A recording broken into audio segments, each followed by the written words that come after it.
भाई good afternoon everyone और स्वागत है।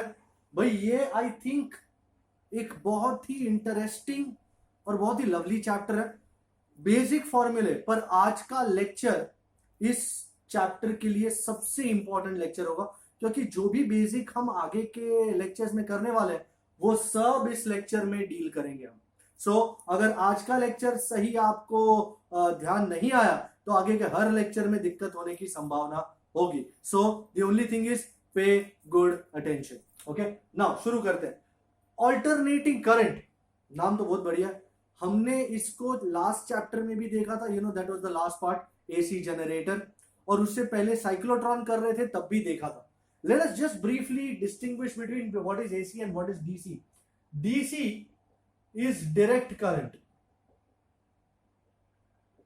अर्थात अगर मैं विथ रिस्पेक्ट टू टाइम इसको प्लॉट करूं तो इसकी वैल्यू कांस्टेंट होगी। डीसी करंट आई की वैल्यू कांस्टेंट होगी with time. And AC stands for alternating current. Now what does that actually mean? We have seen what it means कि इसकी cycle में एक पॉजिटिव हाफ साइकिल होती है, एक नेगेटिव हाफ साइकिल होती है। This is one full cycle of alternating current. Alright, it has one positive half cycle and one negative half cycle. Polarity keeps changing after every half cycle. The chief proponent of alternating current was Nikola Tesla, and the chief proponent of DC current was the great Thomas Alva Edison. दोनों ने अपने अपनी तरफ से पूरी कोशिश करी। ये चाहते थे अल्टरनेटिंग करंट का पावर प्लांट हो, ये चाहते थे डीसी डायरेक्ट करंट का पावर प्लांट हो, पूरे शहर में जो इलेक्ट्रिकल पावर जाता है ये चाहते थे एसी की तरह जाए, ये चाहते थे डीसी फॉर्मेट में जाए। अब कौन जीतेगा कौन नहीं, ये एक बंदे ने नक्की कर लिया, George Westinghouse, big financier, big industrialist. दोनों ने अप्रोच किया कि भाई तो हमको फाइनेंस कर, क्योंकि बगैर फाइनेंस के तो कुछ नहीं होने वाला। फाइनली वेस्टिंगहाउस ने टेस्ला को फाइनेंस किया। So the brains was Tesla, the money was Westinghouse, and they developed the first electrical power plant working on AC. फिर तो the rest is history। फिर तो दुनिया में AC पावर प्लांट बनते गए। थॉमस अल्वा एडिसन बहुत डिसअपॉइंट हो गए and gradually he faded out from public memory. So वहां से AC की उत्पत्ति शुरू हुई है और इसी के बारे में हमको जानना है। But before doing that, I hope you still remember इस ऑल्टरनेटिंग करंट एसी जनरेटर का चीफ इक्वेशन था epsilon is epsilon 0 into sine omega t. Epsilon is epsilon 0 sine omega t. Epsilon 0 is the maximum value, और you can call it the peak value, और you can also call it amplitude. आपको जो बोलना है आप बोल सकते हो, मैक्स वैल्यू बोलो, पीक वैल्यू बोलो या एम्पलीट्यूड बोलो, that is what is epsilon 0। But in this chapter, अच्छा ये इक्वेशन तो हमने लास्ट चैप्टर में डिड्यूस किया था, but in this chapter we are not going to use this equation. हाँ, a form of this equation we are going to use v is vm sine omega t. So same ही है, बस वहां पे वो induced EMF था तो हमने एप्सिलॉन को यूज किया था, तो पूरे चैप्टर में वही चला। बट अब हम एसी वोल्टेज की बात कर रहे हैं, वही इंड्यूस ईएमएफ, बट वोल्टेज को हम वी नाम दें वो ज्यादा फायदेमंद होता है, ज्यादा वर्कआउट करता है। तो V is Vm sine omega T. Vm again is max value या पीक वैल्यू या एम्पलीट्यूड। हम ये वोल्टेज को पहले रेजिस्टर को लगाएंगे, फिर इंडक्टर को लगाएंगे, फिर कैपेसिटर को लगाएंगे, देखेंगे क्या बिहेवियर होता है। So this is how we shall work out. Let us start. हम पहले एसी वोल्टेज लगाते हैं एक रेजिस्टर को। लेट अस सी क्या होता है when AC is applied to a resistor. So the first topic, AC voltage applied to a resistor. Well I hope you know resistor chapter 3 में आया था, काफी कैरेक्टरिस्टिक्स हमको याद है उसकी। तो ये रहा resistor denoted as R, and sir AC को सिंबलाइज कैसे करते हैं? आपको याद हो तो this is the symbol for DC, but AC का symbol is this sine wave. So this is the symbol for DC, ये है एसी का symbol. Alright, a sine wave. So AC लगाया गया, इसको रेजिस्टर को, ये पॉजिटिव है ये नेगेटिव है, and current will start flowing. But before doing any of that, you know, current is called I. मैं छोटा लिखने वाला हूं हर चीज को. हमारा V is VM sine omega T, सबसे इंपॉर्टेंट. भाई मैं तो इसको श्री गणेशाय नमः कहता हूं. क्यों ऐसा कहता हूं सर? क्योंकि हमेशा कोई भी टॉपिक होगा ना, मैं शुरू इससे ही करूंगा. The equation for AC voltage is V is VM sine omega T. बाकी की बातें सारी बाद में हो जाएंगी, कोई दिक्कत नहीं. अच्छा भाई, रेजिस्टर है, ओम्स लॉ ओबे करेगा, तो by Ohm's law the current through resistor is, I seriously hope you still remember Ohm's law. आपने उसको भुला तो नहीं दिया होगा. I is V by R. Absolutely Ohm's law, vintage Ohm's law. Current I is V by R. Sir आप इनको छोटे छोटे क्यों लिखने लगे हो?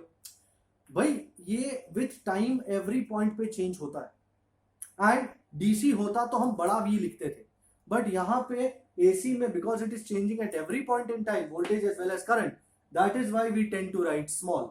Okay, do we have an equation for V? Yes. So this is VM sin omega t the whole by R. If you look at this carefully, VM by R would signify IM. VM by R actually. Here, VM by R is IM. If VM is the peak value of voltage, do you agree IM is the peak value of current? So this is the peak value of AC current. So ये बन गया IM. Thus equation for AC current is, ये वही I, ये VM by R क्या है? IM, and ये आ गया sin omega t. Ladies and gentlemen, you have found out the equation for AC current flowing through a resistor.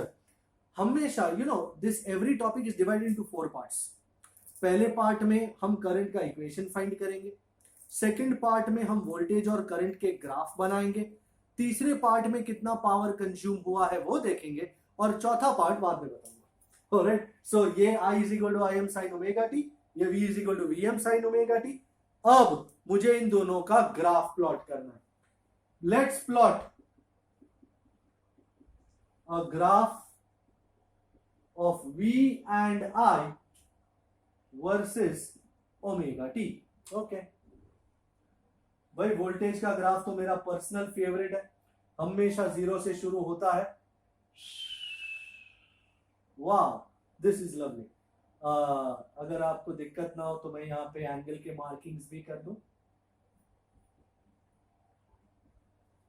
ये ऐसा type का ग्राफ हमने लास्ट लेक्चर में ही बनाया था. ये वोल्टेज का ग्राफ है, काला काला वोल्टेज का ग्राफ, साइन कर्व है ये.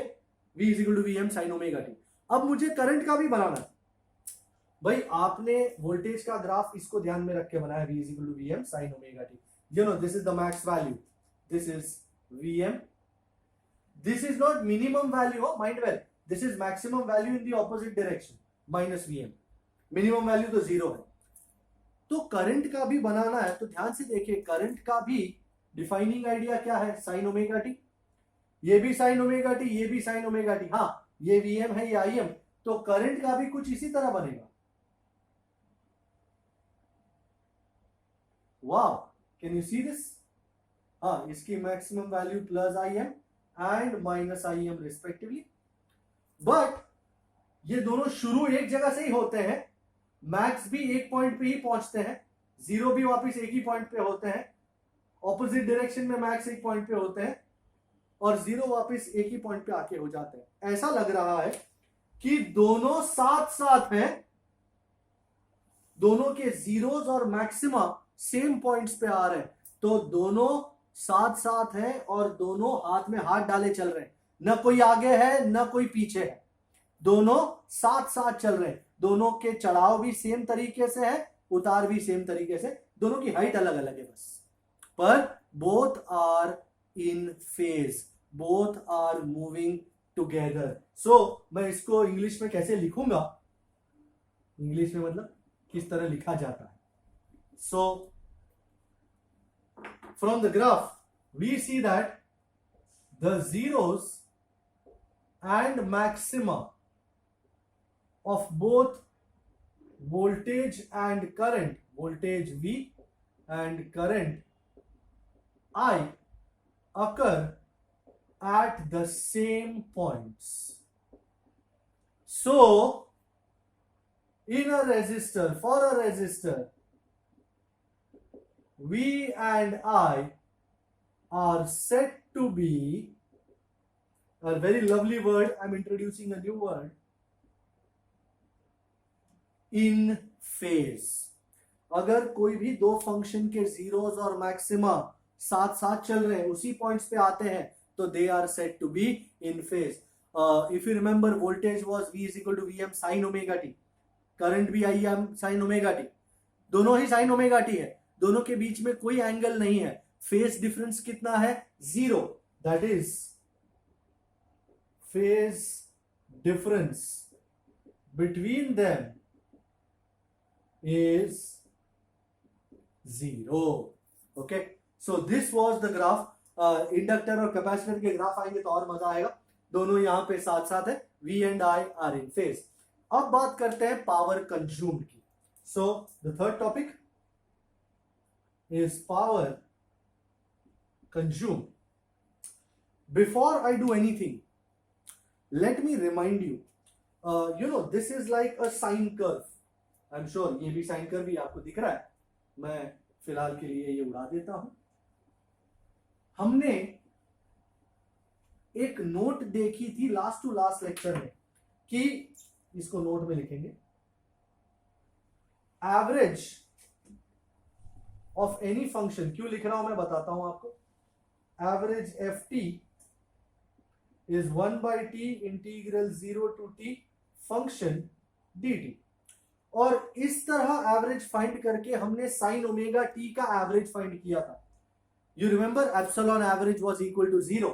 सो average of sine omega T हो या कॉस ओमेगा टी हो over one whole cycle is 0.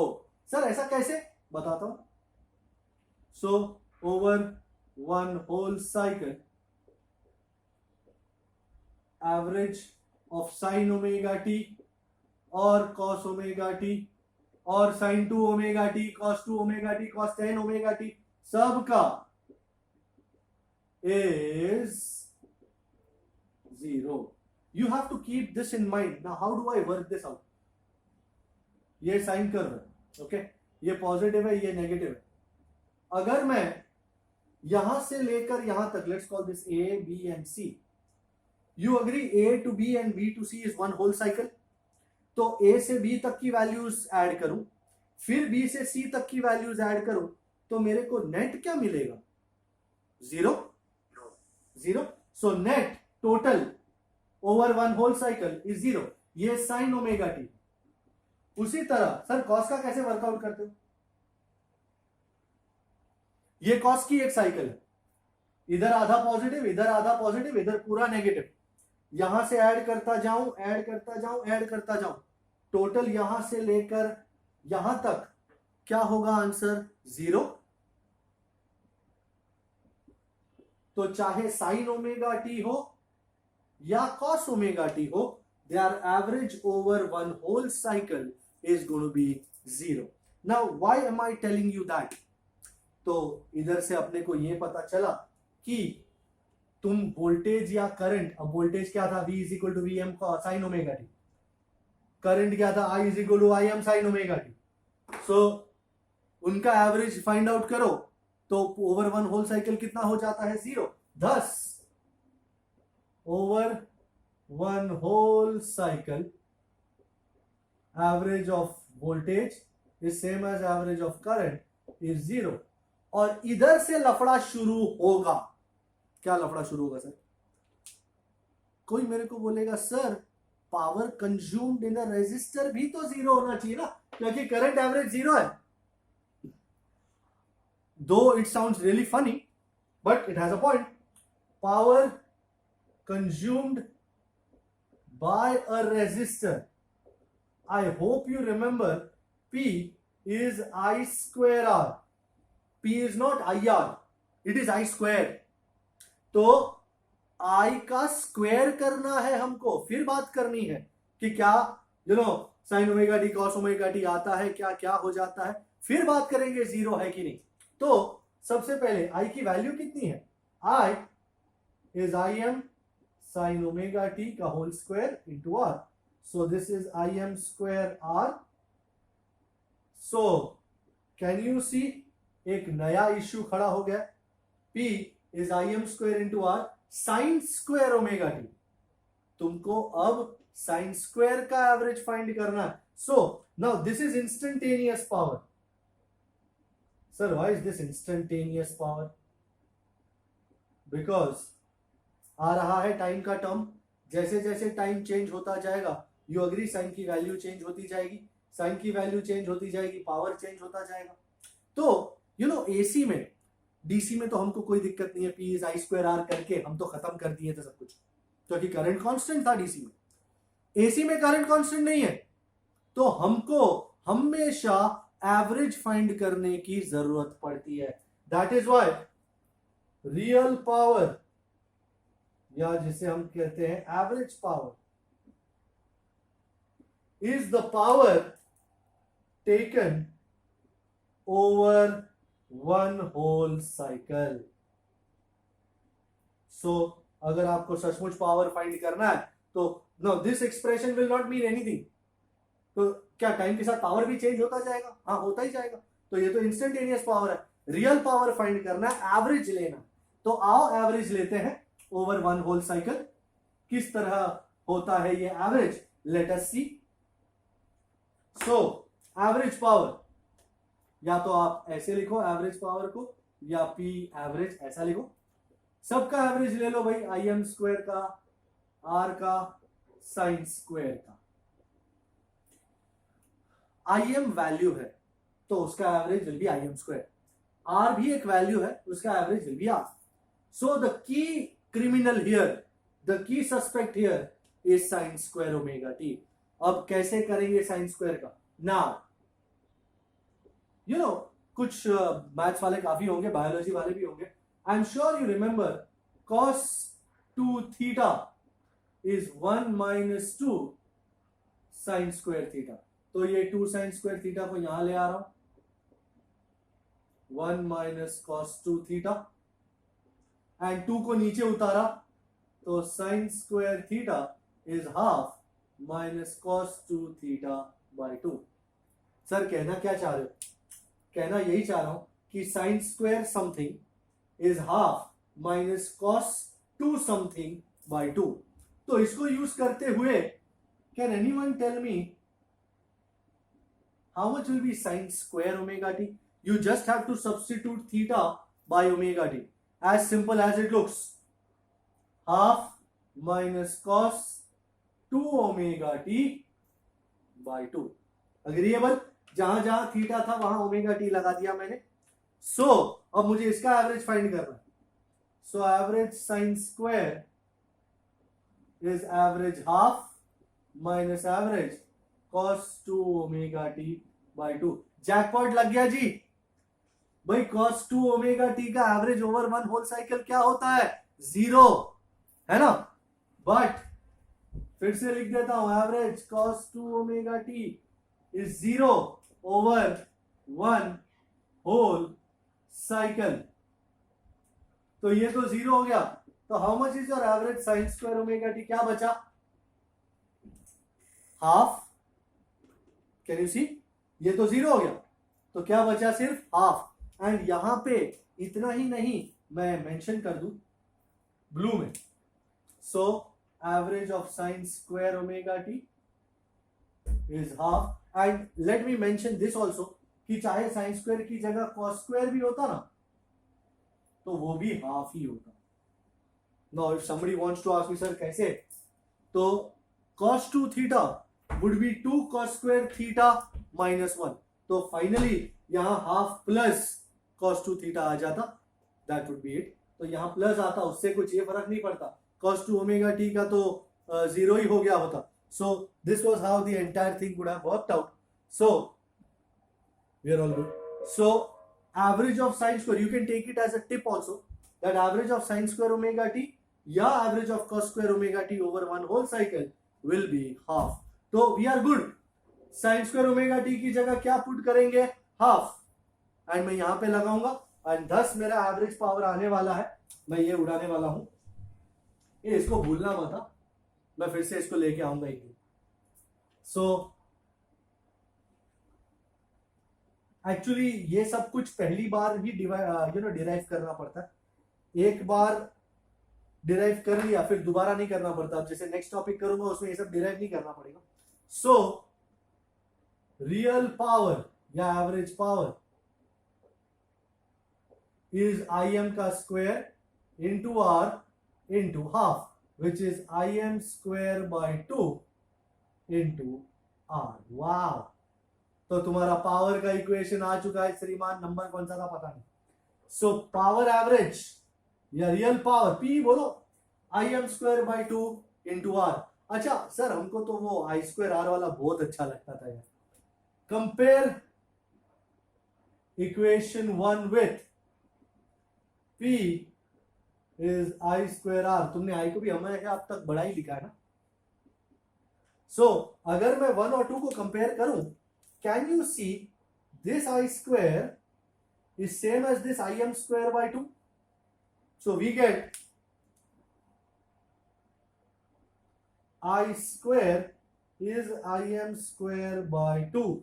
Therefore this I is im by root 2. This current is called, it's a new value, is called RMS, root mean square current.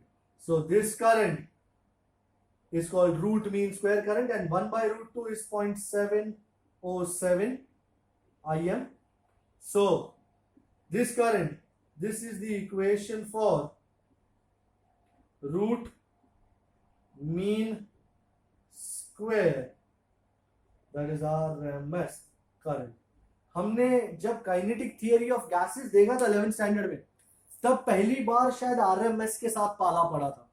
So RMS is root mean square, but English में it is the root of the mean of the square. Hindi में उल्टा होता है, पहले square करने का, फिर mean करने का, फिर उसका रूट मारने का। I am taking this of, kindly have a look. मैं रूट मीन स्क्वायर का एक बात कर लूं आपके साथ कि रूट मीन स्क्वायर करते कैसे है। पहले स्क्वायर करते हैं फिर मीन लेते हैं। सो नोट में ही डाल देते हैं इसको, RMS वैल्यू कैसे लाई जाती है, IRMS। भाई आपको IRMS लिखना है, root of the mean of the square. So current का स्क्वायर करो, फिर उसका मीन लो और फिर उसका रूट निकालो। अब ये करंट का स्क्वायर करोगे तो it is like average im square sine square. अब हमने मीन निकाला तो आपको याद है ना, im स्क्वायर तो im स्क्वायर ही था। Average of sine square omega T was 1 by 2, so this is how much, im by root 2। इस तरह करते हुए पूरा आंसर आता है। एंड सिर्फ इतना ही नहीं, इसको आई छोटा ही डाल देते हैं, कोई फर्क नहीं पड़ता। जो सिमिलरली हम VRMS भी कह सकते हैं। VRMS, if IRMS is im by root 2, what will be VRMS? VM by root 2, now before you start asking me कि सर इन क्वांटिटीज को हम क्या यूज करते हैं क्या, let me ask you a small question. तुम्हारे घर में तुम कहते हो मेरे घर में 220 वोल्ट एसी आता है. एवर वंडर्ड ये 220 वोल्ट आखिर क्या है? मैं तुमको वोल्टेज का साइकिल दिखाता हूं. चलो ये वोल्टेज का साइकिल है. ये Vm है प्लस Vm, ये माइनस Vm है. 220 वोल्ट इस पूरी साइकिल में क्या है? Anybody? There might be someone who says sir max value होगी. पर मैक्स वैल्यू अगर है तो वो पूरे साइकिल में तो सिर्फ 2 ही बार आ रहा है. तो जो पूरी साइकिल में सिर्फ 2 बार आ रहा है उसके नाम पे क्या वोल्टेज चढ़ा दोगे क्या? नहीं, वो मैक्स वैल्यू नहीं है. वो इस फंक्शन का स्ट्रेंथ है, इस फंक्शन की वैल्यू है. कोई भी साइनोसॉइडल फंक्शन हो, उसकी स्ट्रेंथ फाइंड करनी हो, उसकी वैल्यू फाइंड करनी हो, तो हम हमेशा आरएमएस वैल्यू ही यूज करते हैं. सो आपके घर में जो आप कहते हो ना मेरे घर पे 220 वोल्ट आता है AC, that 220 volt is the RMS value of AC. Alright, RMS value is 220 volt. So 220 volt in our homes is the RMS value. And अगर तुमसे कोई कहे अरे अभी सप्लाई में 5 एम्पियर करंट फ्लो हो रहा है, तो वो 5 एम्पियर आपको क्या लगता है कौन सी वैल्यू होगी? RMS, isn't it? जब भी कोई तुमको एसी वोल्टेज या एसी करंट का वैल्यू बताए, का स्ट्रेंथ बताए, he is always telling you RMS values. Always remember, numericals में भी आएगा कि 220 volt AC is given to a house. तो 220 क्या है? That is the RMS value. 2 ampere current is flowing in the circuit. वो 2 एम्पियर क्या है? That is the RMS value. Never forget that. So power का इक्वेशन आ गया आपका, P is Im square by 2 into R. तो यहां पे 3 topic खत्म हुए रेजिस्टर के साथ. अब चौथा एकदम नया टॉपिक करें. हाँ सर, वहां पर आपने इक्वेशन 2 में P is equal to I square R लिखा, तो वो डीसी करंट के साथ आपने कंपेयर किया. जी जी जी, विथ डीसी. मैं वापस लिखूं क्या? तो सर वो समझ आ गया, आपको लिखा था ना इसके. हाँ, हमने जो इक्वेशन हमेशा यूज किया था ना, जो इक्वेशन अब तक हम यूज कर रहे थे, अब तक कौन सा यूज कर रहे थे? P is I square R, power joule heat का इक्वेशन है. तो मैंने उसके साथ ये डीसी के पावर लॉस के साथ एसी के पावर का इक्वेशन कंपेयर किया. एंड कंपैरिजन में मैंने देखा कि यहां पे आई है ये आई क्या है? प्लीज डोंट से करंट तो है ही. Isn't it the value? Alright, तो लास्ट टाइम पावर देखे एंड फेजर मेथड अब का मेन टॉपिक आया है, नया टॉपिक है एकदम. What is a phasor? अब तुम बोलोगे सर लेजर सुना, टेजर सुना, फेजर तो कभी नहीं सुना. तो फेजर क्या होता है? Let me define it first. A rotating vector जो रोटेट करता है, ऐसा है भाई, rotating vector which shows the values of voltage and current. Current और वोल्टेज के वैल्यूज को दिखाने के लिए वेक्टर बनाया गया, is called a phasor. Okay, definition तक तो ठीक है, but actually what does it mean? Let me show you. You have seen all this. This is the x-axis, let us say this is the y-axis, and ये late us से एक vector है, ये vector है, ओ से शुरू हो रहा है, इसकी लेंथ है Vm, let us say, and the angle it makes the X axis is omega T. Now मैंने एक वेक्टर बनाया जिसका लेंथ Vm है and the angle it makes the X axis is omega T. Everybody knows, suppose हमने बचपन में भी देखा, ये लेट अस से a बार हो और ये एंगल थीटा बना रहा है एक्स एक्सिस के साथ. We can divide into 2 components. This is the horizontal component and this is the vertical component. उसी तरह मैं इसके भी 2 कंपोनेंट बना सकता हूं. ये होगा उसका horizontal component, but I am more interested in the vertical component people. क्यों ऐसा? ये थोड़ा टेढ़ा नहीं है? सही है। तो ये जो मेरा वर्टिकल कंपोनेंट आया, एवरीबॉडी नोज जिसके साथ थीटा उसके साथ कॉस, तो this will be Vm cos omega T, this will be Vm sin omega T. Oh my God, आपने देखा? Isn't this the equation for instantaneous AC voltage? तो ये जो इक्वेशन मिला है वर्टिकल कंपोनेंट का, this gives us the equation for instantaneous AC voltage. And not only that, अब जैसे जैसे ये टी बढ़ता जाएगा ना, टक टक टक टक टक टक, आपको पता है ना कि ये ऐसे घूमता है, you know everything moves counter clockwise, zero टक टक टक टक टक टक टक टक 90 लाइक दिस।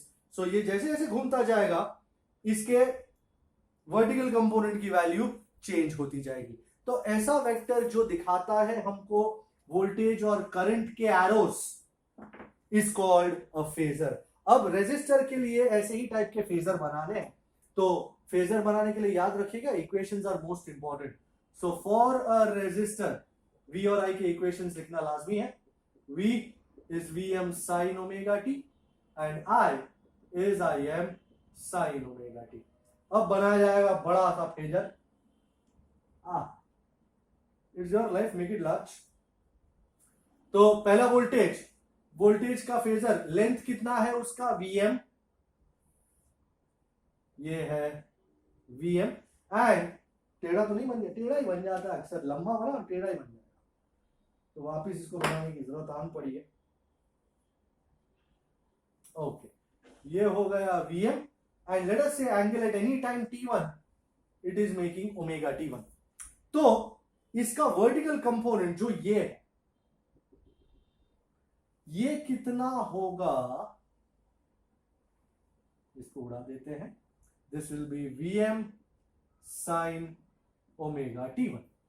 वोल्टेज का तो बन गया, अब करंट का बनाना है।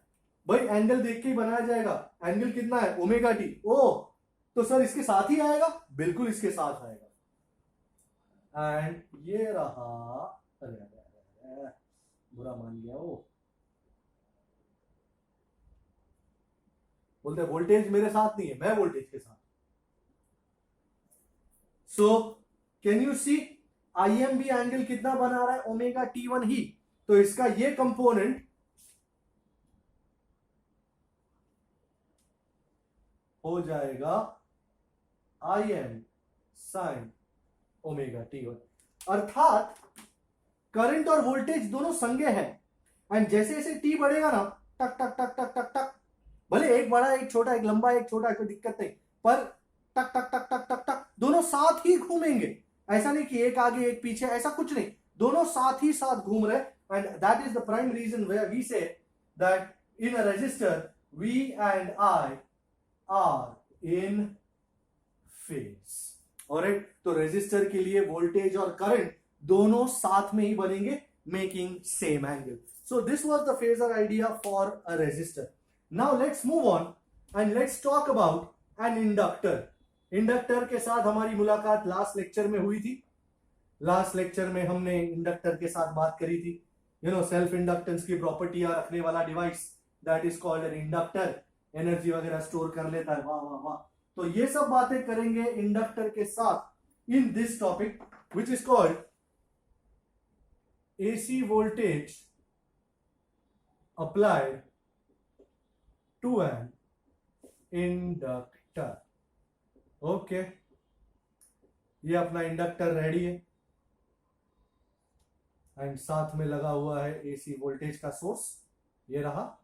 Inductor is L, this is Vm sin omega T, सबका गुरु। एंड ये करंट की direction, let me call this ABCD। I am sure you remember, जिसमें से करंट एंटर करता है वो एंड पॉजिटिव होता है, जहां से करंट निकलता है वो एंड नेगेटिव होता है। कुछ भी करने से पहले the equation for AC voltage, इसके ऊपर मत्था टेके बगैर आगे नहीं जा सकते। V is Vm sin omega T. क्योंकि हर जगह इसकी जरूरत पड़ती है, कंपेयर करना होता है करंट वरेंट को, तो इसी के साथ होता है। Now let us apply Kirchhoff's voltage law to loop D A B C D. Okay, D से शुरू करें, बुरे से अच्छा इज अच्छा, so plus V. In the direction of current, the potential difference across the two ends of the inductor will be negative, and you know the potential difference between the two ends of the inductor, L di by dt, so minus L di by dt, और फिर से आ गए d पे तो is equal to 0। ओ तो ये minus L d I by d T को इस तरफ ले लूं या इस तरफ ले लूं, तो L d I by d t is v, and what is v?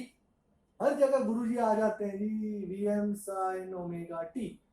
मुझे डी आई को इंटीग्रेट करना है, तो आई को डी आई को अलग रखूंगा मैं, और डी टी और एल को वो साइड ले लूंगा, so V M by L sine omega T D T.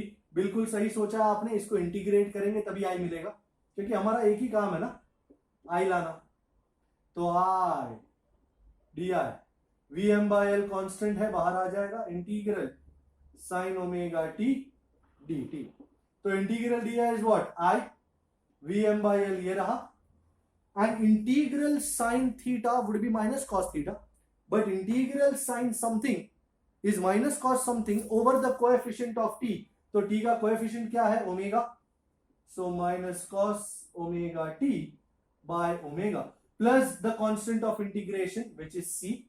But here for our purposes, you know, initial position में वोल्टेज का भी वो जीरो है, तो इनिशियल पोजीशन में कांस्टेंट को भी फिलहाल हम करंट में जीरो ही लेते हैं, उसका कोई अर्थ नहीं होता। सो मेरा इक्वेशन क्या बना? ब्लू में लिखेंगे, I is minus V M by omega L cos omega t. Oh lovely, equation number 3। Before I move out, मैं ये दिखाना चाहूंगा, Vm by omega L, इसको नाम देते हैं, isn't this the maximum value of current? So Vm by omega L को मैं नाम देता हूं Im।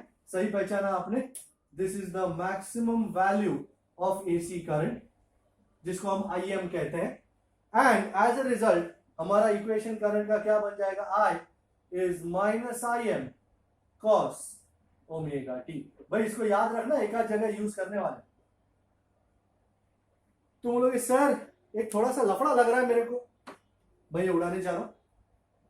हमारे पास V is V M sine omega t है, current I is minus I M cos omega t. एक साइन में और एक कॉस में बहुत भारी अन्याय है, तो क्या कीजिएगा भाई, अगर तुमको ग्राफ बनाना है, अगर तुमको चीजों को कंपेयर करना है, तो दोनों का सेम होना बहुत जरूरी है। मतलब या तो दोनों को साइन में ले आओ या तो दोनों को कॉस में ले आओ।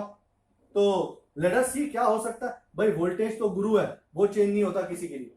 तो let's see here, minus cos theta, सबसे पहले तो थीटा का फंडा ले लेते हैं। अच्छा, I think everybody knows what is cos theta, isn't it sine 90 minus theta? सबको पता होता। यहां मैंने माइनस लगा दिया क्योंकि ये माइनस कॉस ओमेगा टी है, तो यहां भी minus, and minus of sine something, ये माइनस अंदर घुस जाएगा, sine minus pi by 2 minus theta, and sine को अंदर डाल के क्या मिलेगा? Minus pi by 2 minus minus plus theta, तो थीटा आगे आ जाएगा। And my god people, minus cos theta is sine of theta minus pi by 2। मैंने सिर्फ ये ब्रैकेट खोला और कुछ नहीं किया, कोई बड़ी बात नहीं करी। And as a result minus cos omega T क्या बन रहा है? साइन ऑफ, भाई जहां थीटा था वहां थीटा है, जहां ओमेगा टी वहां ओमेगा टी डालो, omega t minus pi by 2। So equation 4 becomes, अब मुझे जान में जान आई है, क्योंकि करंट जो है वो अब साइन के फॉर्म में आया, आ गया मेरा इक्वेशन। हाँ, इसको देख के अच्छे अच्छे ढीले हो जाते हैं कि सर वो वाला रजिस्टर वाला कितना अच्छा था। हाँ, V is equal to V M sine omega t, I is I M sine omega t. यहां तो ये कुछ भलता ही आ रहा है। Don't worry. ग्राफ कैसे बनेगा? अरे डोंट वरी भाई, सब हो जाएगा। इससे पहले कि हम आगे बढ़े, मैं यहां पे इक्वेशन फॉर एसी वोल्टेज फिर से लिख देना चाहूंगा। The equation for AC voltage reference के लिए, कंपैरिजन के लिए, V is Vm sine omega T. भाई हमको दोनों को कंपेयर करना है ना, तो किस तरह करेंगे, क्या करेंगे, उसके लिए दोनों का होना जरूरी है। दोनों हो साथ में तो ही कंपेयर हो जाएगा। मैं ये उड़ा रहा हूं ये साइड। अच्छा, now my agenda is to make the graph for voltage and current. तो वोल्टेज और करंट का ग्राफ कैसे बनेगा, वो करने से पहले एक छोटा सा एग्जाम्पल देख लेते हैं, बहुत जरूरी है। दो लड़के हैं, दो बच्चे हैं, एक का नाम है राहुल और एक का नाम है पाहुल, और कुछ मिला नहीं तो राहुल और पाहुल कर दिया। अच्छा, राहुल की उम्र है 14 इयर्स एंड पाहुल की उम्र है 8 इयर्स। ये देख के, ये आज की तारीख में दोनों की उम्र है, एक की 14 है एक की 8 है। ये देख के आपको अंदाजा आता है कि कौन पहले पैदा हुआ था? बोलोगे हाँ सर, राहुल बड़ा है, पहले पैदा हुआ था। पाहुल छोटा है, बाद में पैदा हुआ था। कितने साल बाद पैदा हुआ था पाहुल? 6 साल बाद। परफेक्ट। अच्छा, तो क्या मैं इस डेटा को इस भी तरह रिप्रेजेंट कर सकता हूं कि this is 14 years, this is 14 minus 8 year? Can I do that? Absolutely I can. तो ये इस तरह लिखने से मेरे को ये भी पता चल गया 14 माइनस 6 क्या है 6। ये इस तरह लिखने से मुझे ये भी पता चल गया कि बड़ा राहुल है और पाहुल 6 साल छोटा है उससे। पाहुल इसके 6 साल बाद पैदा हुआ है। अग्रीएबल? अच्छा, so supposedly I want to ask you a puzzle कि Rahul's age is x and assuming that Pahul is alive by that time, what will be the age of Pahul? You'll say, sir, this is a 5th standard problem. It will be x minus 6. Okay, if I say this is t, then how much will this be? Absolutely t minus 6. Then if I say इसका as है omega T, तो इतना कितना होगा? Omega t minus 6। अब आपको खुशबू आ रही है मैं किस तरफ लेके जा रहा हूं?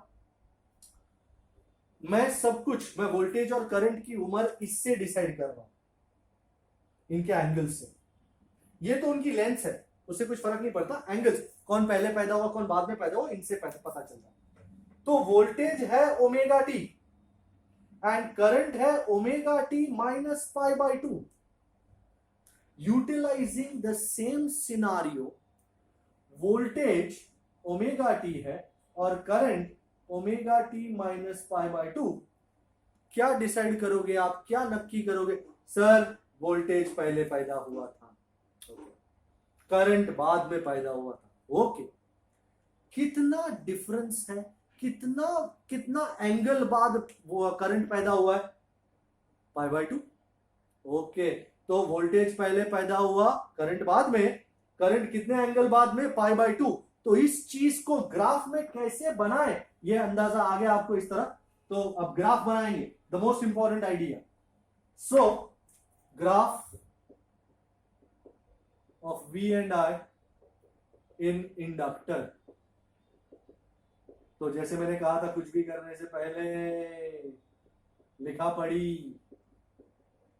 हमेशा इक्वेशन एक बार लिख देने से क्या है कि गलती होने का चांस एकदम कम हो जाता है। सो ये हमारा ओमेगा टी है and I hope this okay. ये बड़ा लग रहा है, ये छोटा लग रहा है। ओके, अब ठीक लग रहा है। ओके, ये 0 है, ये पाई बाय 2, ये पाई, ये 3 पाई बाय 2, ये 2 पाई। ये है voltage and this you know is plus Vm, this you know is minus Vm। अब now the most important thing, current कैसे दिखाऊंगा? मैं सब कुछ यहां से देख रहा हूं, ये मेरा रेफरेंस पॉइंट है, वोल्टेज का ये ओरिजिन मेरा रेफरेंस पॉइंट है। करंट पाई बाय 2 एंगल बाद में पैदा हो, this is ahead in time, बाद में। सो यहां से पाई बाय 2 गिनो, कहां पहुंचूंगा मैं? यहां पे। एंड जिस तरह वोल्टेज पैदा हुआ है उसी तरह करंट पैदा होगा। तो मैं जैसा वोल्टेज का ग्राफ ऐसा बनाया वैसा ही करंट का ग्राफ यहां से बनाऊंगा। देखा आपने, जिस तरह वोल्टेज चला। कोई मेरे को पूछता है सर नीचे क्यों नहीं लिया? भाई जिस तरह राहुल पैदा हुआ था उसी तरह पाहुल पैदा हुआ है। सेम ट्रिक, सेम आइडिया, ठीक है, सेम आइडिया। तो जिस तरह वोल्टेज चलेगा उसी तरह करंट चलेगा ना। फिलहाल वोल्टेज 0 से शुरू होकर बढ़ रहा है तो करंट भी यहां से शुरू होकर बढ़ेगा। सो this is your current and current और वोल्टेज के बीच में कितना एंगल है? π/2। ये 2 बराबर दिख रहा है आपको? Yes. And that is the prime reason. ये है +Im, ये है -Im। अच्छा, ऐसा जरूरी नहीं कि आप यहां छोड़ दो, आपको उठा के लेना है तो यहां तक ले लो, no issues. But what do we write? We say V leads I, voltage पहले पैदा हुआ ना, V leads I by angle π/2। और alternatively you can write I lags behind V by π/2। मतलब आपको जिस भी तरह अच्छा लगता है, मैं लीड वाले को पहले लिखता हूं तो V leads I by angle π/2 या I lags behind V by π/2। मैं सब कुछ यहां से देखूंगा और यहां से π/2 गिन के मैंने वो करंट को उसी तरह शुरू किया जिस तरह वोल्टेज को मैंने शुरू किया था। So this is the idea of graphs of voltage versus current. अच्छा, before I sign off on this topic, एक इंपॉर्टेंट बात आपके ध्यान पे लाना चाहूंगा। हमने लिखा था, नोट में डाल देते हैं। For a resistor, Im was Vm by R, right? अभी थोड़ी देर पहले देखा। And for an inductor, अभी देखा हमने थोड़ी देर पहले, Im is Vm by omega L. Im is Vm by omega L.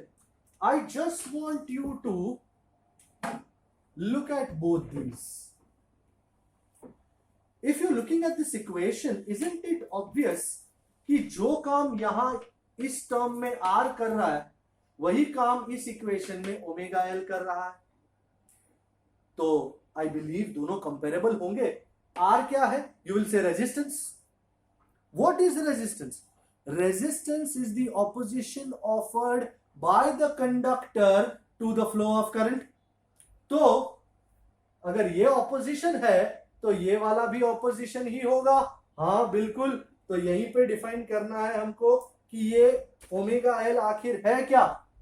तो let's say here omega L is the opposition offered by the inductor to the flow of AC current and is called, भाई Dan tan tan, इसका भी एक नाम है। जैसे इसका नाम रेजिस्टेंस, तो इसका नाम क्या? इसका नाम है इंडक्टिव रिएक्टेंस। एकदम नया नाम है, इंडक्टिव रिएक्टेंस। मतलब इंडक्टर के द्वारा दिया जाने वाला opposition is called inductive reactance, denoted as XL। So XL is omega L. And utilizing the same comparison, I is V by R, तो I has to be V by R। इसका ऐसा unit ओम है तो इसका भी ऐसा unit ओम ही होगा। सो ऐसा unit of XL is ohm and symbol is omega. तो इसका मतलब है अगर आप L बढ़ाते हो तो XL भी बढ़ेगा। Omega is angular frequency, L बढ़ाते हो XL बढ़ेगा, ओमेगा बढ़ाते हो तब भी XL बढ़ेगा। ऐसा unit of XL is ohm. Have a look. And अब चलते हैं भाई, करंट का इक्वेशन मिल गया, ग्राफ बन गया। अब पावर को ना भूलिएगा। पावर कितना कंज्यूम करता है ये पावर। हमने लास्ट टाइम रेजिस्टर के time P is equal to I²R लिया था, क्योंकि we know the power consume by resistor, the joule heat is I²R। पर हम यहां पे I²R नहीं ले पाएंगे। क्यों सर, क्यों नहीं ले पाएंगे?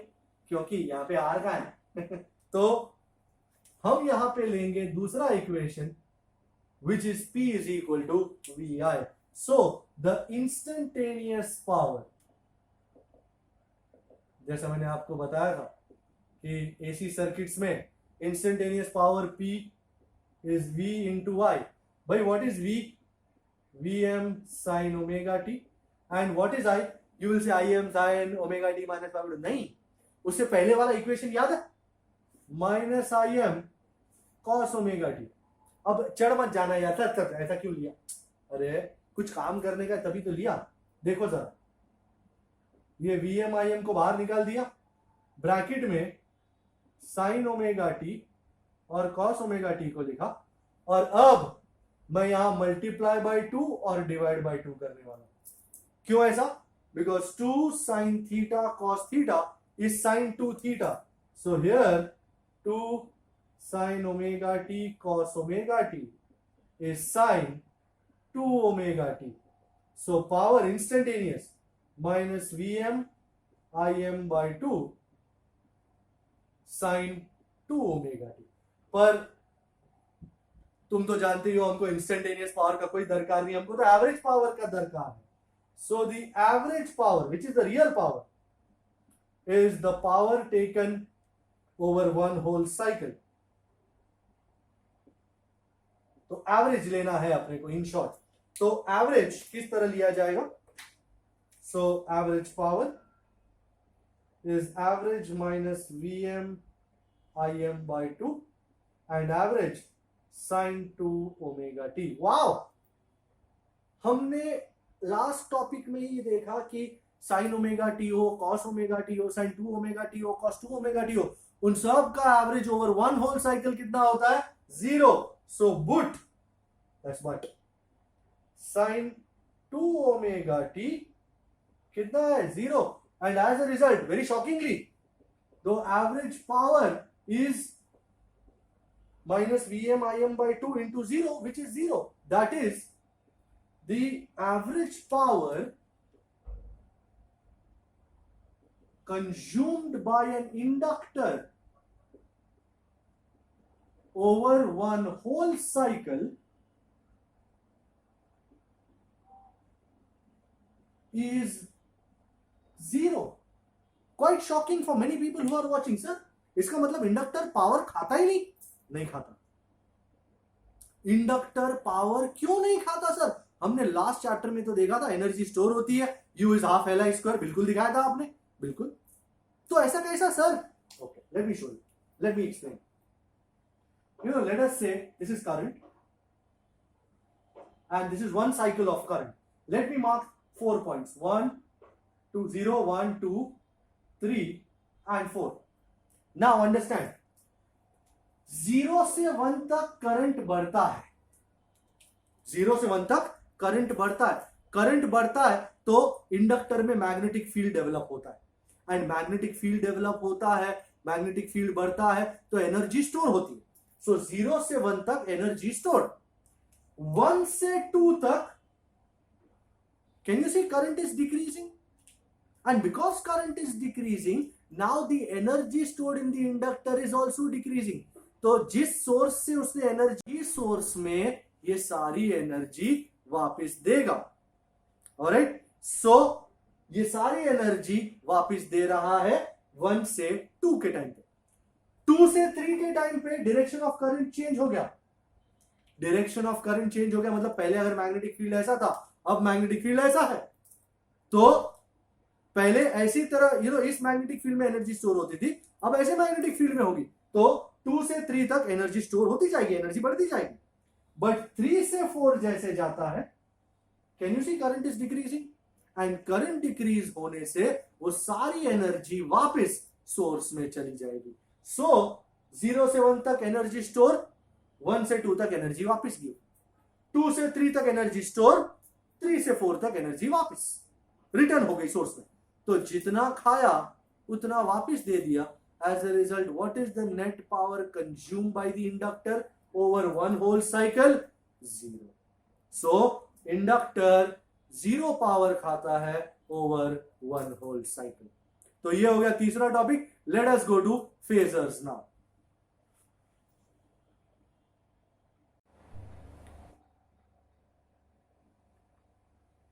And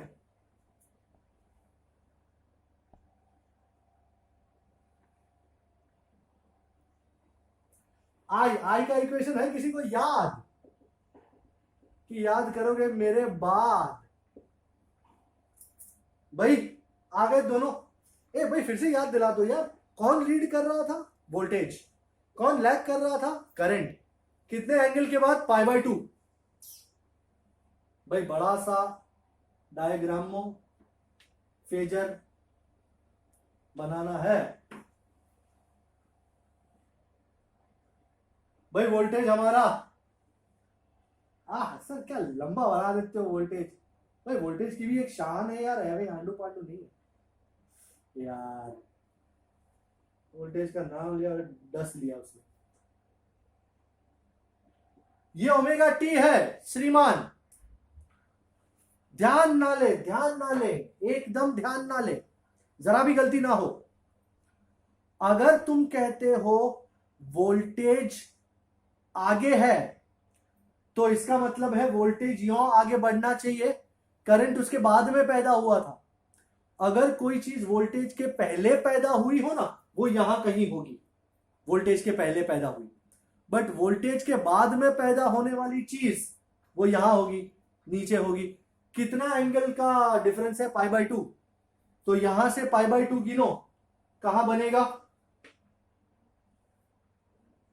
can you see this? दिखाई दिया? ये पूरा कितना है? π/2। ये है Im, बरोबर है ये? तो ये कितना होना चाहिए? हाँ, क्या हुआ बेटा? कुछ कहना चाहे? कुछ नहीं है। अच्छा, मैं सोचा कुछ कहना चाहे। ये आप देख रहे हैं, तो ये वोल्टेज है तुम्हारा, ये करंट है, और दोनों कैसे चलेंगे? ऐसे टक टक टक टक टक टक टक टक टक टक। वोल्टेज हमेशा करंट से 90 डिग्री आगे चलेगा और करंट बेचारा पीछे चलता जाएगा, क्योंकि हर चीज ऐसे घूमती है ना, in this direction, so counter clockwise. So ये दिखा देता हूं। लेट अस से ये वोल्टेज है, ये करंट है। अगर टी बढ़ेगा तो ये भी बढ़ेगा, टक टक टक टक टक टक टक टक टक टक टक टक टक टक टक टक। पर हमेशा वोल्टेज तो आगे ही रहेगा, करंट पीछे ही रहेगा। दोनों के बीच में एंगल कितना होगा? 90 degree. So voltage leads, current lags. So here V leads I by angle π/2। Do you understand this? ये वोल्टेज का फेजर, ये करंट का फेजर। वोल्टेज और करंट के बीच में एंगल कितना है? 90। वोल्टेज लीड्स, करंट लैग्स, क्योंकि दोनों ऐसे ही चल रहे हैं हमेशा। आई एम श्योर यूनिट सर्कल वगैरह सब कुछ इसी तरह शुरू होता है, टक टक टक टक टक, टाइम में आगे बढ़ना इस तरह वर्कआउट होता है। So this was the voltage and current phasor for an inductor. Now inductor की सारी बातें खत्म हो गई, अब कैपेसिटर के बारे में बात करते हैं। सबसे आसान बात, इन दोनों में तो थोड़ा भी टाइम कम है। हाँ, दुनिया में हमेशा टाइम कम होता है बेटा। AC voltage applied to a capacitor, कितना कम है टाइम बेटा? अच्छा, तो एक काम करते हैं, एंड कर लो, फिर से आ जाते हैं। पहले इसको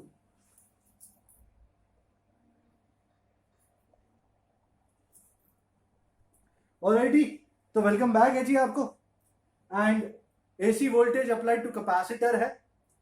ये कैपेसिटर AC सोर्स के साथ लगाया हुआ है, V is Vm sin omega t। Equation for AC voltage जय हो लिख दिया है मैंने। भाई what is the potential difference across a capacitor? Chapter 2 याद आ जाएगा आपको। यू रिमेंबर Q इज CV, तो V इज Q बाय C। अरे पर V क्या है? Isn't this Vm sin omega t? वाह, तो यहां से मैं Q को आइसोलेट करता हूं, क्योंकि सर क्यों Q को आइसोलेट कर रहे हो? क्योंकि मुझे क्या चाहिए? करंट। एंड जो भी लोग बचपन से गुजरे हैं उनको पता तो होगा ही कि equation for current I, isn't it dq by dt? तो इस Q को डिफरेंशिएट करने की जरूरत आन पड़ी है। आई एम श्योर आप लोग रहेंगे मेरे साथ, करेंगे डिफरेंशिएट। Vm इंटू सी तो बाहर आ गया भाई, d by d t of sine something cos something into d by d t of that something. यहां से ओमेगा बाहर निकला, d by d t of t is 1, so this becomes Vm omega C cos omega t. अच्छा, can I write this equation as Vm over 1 by omega C? मैं उसी तरह का लाना चाहता हूं। एंड हियर ये मस्त चीज, हियर क्या लगता है आपको ये कौन होगा?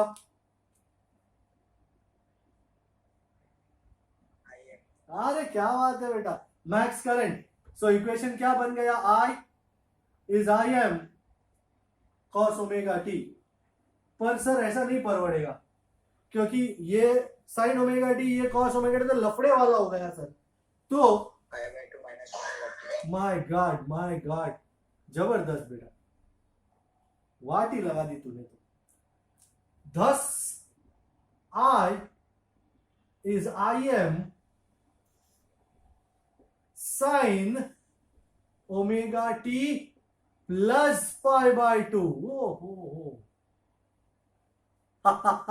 बराबर, cos omega T is sine omega t plus pi by 2। कोई बोलेगा sir pi by 2 plus theta is cos theta, and क्योंकि सेकंड क्वाड्रेंट में है तो पॉजिटिव है, तो cos omega T is sine omega t plus pi by 2। ये इसको तो ब्लू में लिखना चाहिए था अपने को, ये सेलिब्रेटेड इक्वेशन, सेलिब्रिटी है।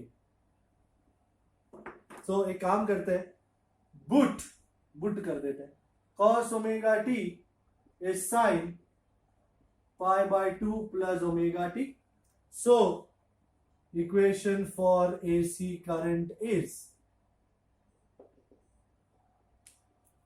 Final short, I is Im sin।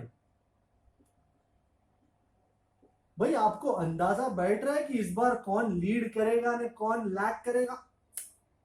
I lead करेगा, बी लैग करेगा। रुक रहे, फटाफट लेते। सो I is equal to Im sin omega t plus pi by 2। Before we move on एक नजर इस पे डाल देते हैं। तो हियर Im is Vm over 1 by omega C. ये जो 1 बाय ओमेगा सी है, this 1 by omega c is the opposition offered by the capacitor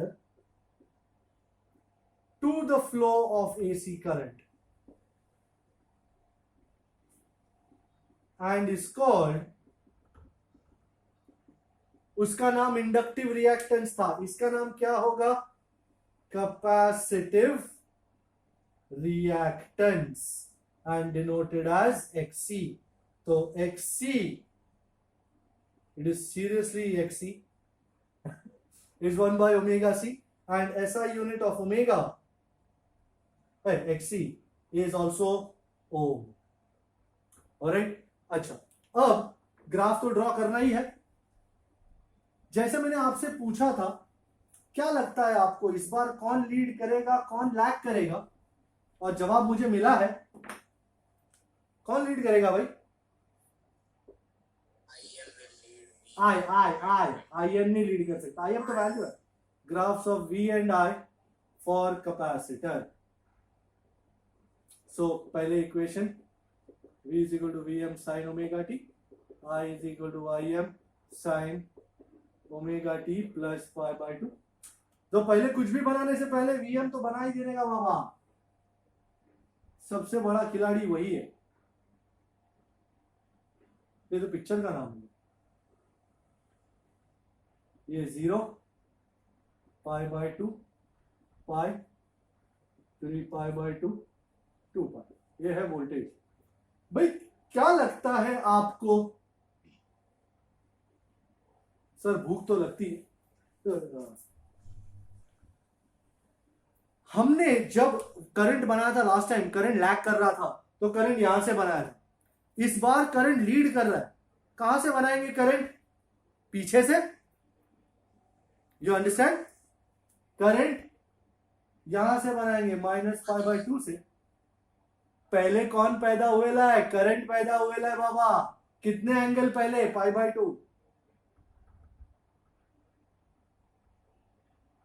वाह, बोले आपको इतना अच्छा लगेगा नहीं डायग्राम पर। ओ जबरदस्त। कितना एंगल का लीड है? π/2। ये है आई। तो क्या स्टेटमेंट लिखूं मैं यहां पे? आई लीड्स वी बाय एंगल π/2। तो जैसा वोल्टेज पैदा हुआ था वैसा ही करंट पैदा हुआ, पर π/2 एंगल पहले पैदा हुआ। That is the idea of I leading V by angle π/2। देख लो, पावर निकाल देते फटाफट। पावर एकदम आसान, एकदम।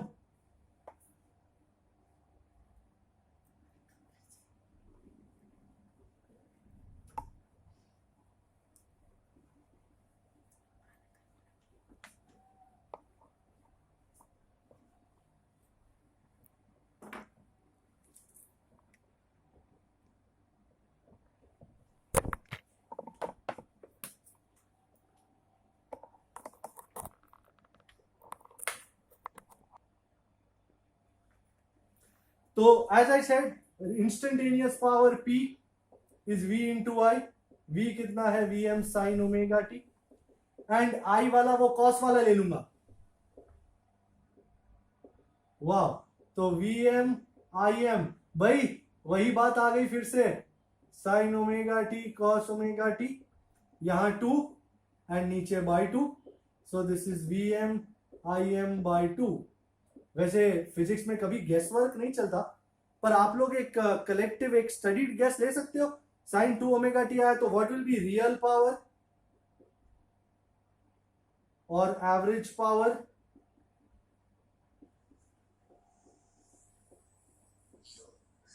Very good, very very calculated guess. So average power consumed by the inductor, or by the capacitor, sorry, over one whole cycle. So real power consumed by the capacitor over one whole cycle is 0. Okay, तो इसी तरह जैसे मैंने last time magnetic field का समझाया था, वैसे ही कि पहले एक प्लेट पॉजिटिवली चार्ज होती है, दूसरी नेगेटिवली चार्ज होती है, एनर्जी स्टोर्ड। जैसे तुम्हारा करंट या वोल्टेज ऐसा जाता है, सेम इस इंक्रीज में एनर्जी स्टोर हुई, डिक्रीज में वो सारी एनर्जी वापस चली गई। इसमें डायरेक्शन चेंज हो गया, मतलब पहले जो प्लेट पॉजिटिव हुई थी अब वो नेगेटिव हो गई, दूसरी वाली पॉजिटिव हो गई, फिर से एनर्जी स्टोर हुई एंड यहां फिर से एनर्जी वापस चली गई। तो टोटल जितनी एनर्जी आई एक साइकिल में उतनी एनर्जी वापस चली गई। So this was the idea of no energy being consume, no power being consume over one whole cycle. तो आपने देखा इंडक्टर और कैपेसिटर में no power is consumed over one whole cycle. अब बनाना है फेजर। भाई फेजर के लिए इक्वेशन आवश्यक, V is Vm sin omega t and I am sin। क्या लगता है बाबूजी इस बार कौन लीड करेगा? ये Vm है, ये ओमेगा टी। मतलब I कहां बनाऊं, यहां या यहां? सेकेंड क्वाड्रेंट, बिल्कुल सही पहचाने, सेकेंड क्वाड्रेंट में। और ये बन गया आपका क्या आई बना है, क्या बात। और ये एंगल जो है वो है 90। सो ये Vm है, इस बार ये ऐसा है। एंड आगे बढ़ेगा ना जब टाइम, तो टक टक टक टक टक टक टक टक टक टक टक टक टक ऐसा चलता जाएगा। मतलब करंट हमेशा लीड करेगा, वोल्टेज लैग करेगा। तो इंग्लिश में लिखेंगे हम कि V क्या, हर बार V थोड़ी होता, I leads V by angle pi by 2। मतलब आपने ये नोटिस किया, जब इंडक्टर पावरफुल हो तो वोल्टेज लीड करता है, जब कैपेसिटर पावरफुल हो तो करंट लीड करता है। यू नो, इसके लिए मैंने एक नेमोनिक बनाया था, I have the capacity to lead. क्या लिखा है इंग्लिश में, देखना जरा, I have the capacity to lead. Sir ये बड़ा ही मोटिवेशनल स्टेटमेंट है, वेरी गुड। हर इंसान को अपने अंदर ये मोटिवेशन वो करना चाहिए कि I have the capacity to lead. But in actuality what it means is that I in capacitors leads current I in capacitors leads। तो अगर आपका कैपेसिटर पावरफुल है तो करंट लीड करेगा, आपका इंडक्टर पावरफुल है तो वोल्टेज लीड करेगा। तो ये आइडिया के साथ मैं इलस्ट्रेशन नंबर 1 करने जा रहा हूं। आई hope you can help me out with illustration number 1। Quite an easy illustration, जो भी है अभी तक जो सीखा उसी तरह करना है। So it will take us 2 minutes। Let's do it and let's work this out. Illustration 7.1 उन्होंने बोला है कि the power of a bulb, the power, let me find out इधर है, इधर है, a light bulb is rated, तो power कितना है उसका 100 वॉट एंड 220 वोल्ट। भाई मैंने आपको बताया था 220 वोल्ट क्या होता है, आरएमएस। सबसे पहले find the resistance of the bulb, resistance R चाहिए। Second find the peak voltage, V M चाहिए। And thirdly find the RMS current, तो आईआरएमएस चाहिए। Okay, easy peasy Japanesey easy. I think everyone knows for a bulb, you know P is V square by R। ये जो V है ना, ये बड़ा V है, जैसे वो बड़ा I आरएमएस था, तो ये बड़ा V भी V आरएमएस होगा।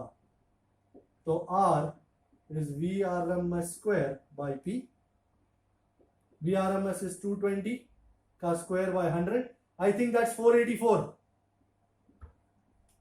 सेकंड ये A है। B, you know V RMS is VM by root 2, तो VM is root 2 into VRMS. root 2 is 1.414 and VRMS is 20। I think आप वर्कआउट करेंगे तो 311 वोल्ट आएगा, check that. And IRMS is VRMS by R। भाई how much is VRMS? 220 and R कितना मिला आपने को? 484। I think 0.45 0.46 workout.